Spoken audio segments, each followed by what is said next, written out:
যে মাননীয় প্রধান উপদেষ্টার কাছে বিষয়টা ভুলভাবে উপস্থাপন করা হয়েছে বা উনি হয়তো নানা ব্যস্ততার কারণে আমাদের দিকে এইভাবে নজরটা দিতে পারেননি।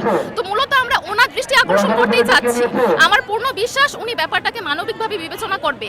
এখানে শুধুমাত্র আমাদের যে মান সম্মান জড়িয়ে আছে, আমাদের সাথে অন্যায় হয়েছে ব্যাপারটা এরকম না। এখানে গোটা প্রাইমারি সেক্টরের একটা ভবিষ্যৎ জড়িয়ে আছে। কারণ আপনি যদি হঠাৎ করে নারীদের অগ্রাধিকারটা তুলে নেন এবং নারীদেরকে হঠাৎ করে তাদের যে অধিকার এতদিন পর্যন্ত ছিল এবং তাদের যে এই সেক্টরের প্রতি একটা আগ্রহ ছিল সেই আগ্রহটা নষ্ট করে দেন, তাহলে আজ থেকে 10 বছর পর প্রাইমারি সেক্টরের ভবিষ্যৎ কিন্তু খারাপ হয়ে যাবে। আর কোনো নারী এই সেক্টরের জন্য যে একটা আগ্রহ নিয়ে পড়াশোনা করতো বা পরীক্ষা নিত, পরবর্তীতে কিন্তু সেটা হবে না।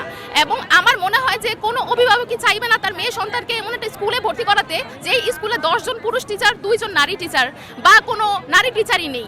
তো এইখানে প্রাইমারি সেক্টরটা সম্পূর্ণ মনস্তাত্ত্বিক দিকটা বিবেচনা করতে হবে, শিশুদের মানসিক বিকাশটা বিবেচনা করতে হবে, সেই সাথে নারী শিশুদের নিরাপত্তার কথাও বিবেচনা করতে হবে।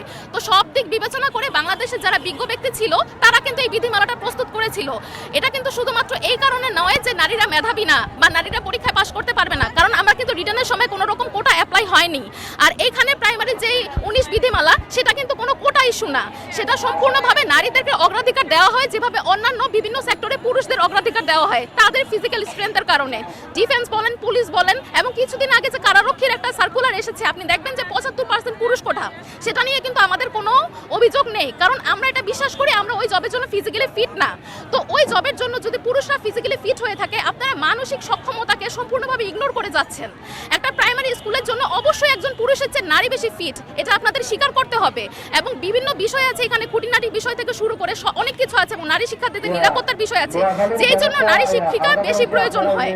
একজন পুরুষ তার সন্তানকে আধা ঘন্টা সহ্য করতে পারে না, সন্তানের কান্না তার মায়ের কাছে দিয়ে দেয়, কিন্তু সে স্বীকার করে, সে এখন অ্যাডমিট করছে যে 70-80 জন বাচ্চা কাচ্চার চিল্লাচিল্লি কান্নাকাটি সে একটা মেয়ের চেয়ে বেশি ভালোভাবে হ্যান্ডেল করতে পারবে। এটা কি আপনাদের কাছে মনে হয়? এবং আমি বিজ্ঞজনদের দৃষ্টি আকর্ষণ করছি এবং প্রতিপক্ষের দৃষ্টি আকর্ষণ করছি, এই যে কোটা হঠাৎ করে 93% যে একটা সার্কুলার দেওয়া হলো, এটা প্রাইমারির সাথে কিছুতেই যৌক্তিক না। কারণ প্রাইমারির জন্য আলাদা বিধিমালা রয়েছে, সেটা একটা প্রয়োজনীয়তা ছিল বলেই রয়েছে এবং ভবিষ্যতে এই প্রয়োজনীয়তা থাকবে।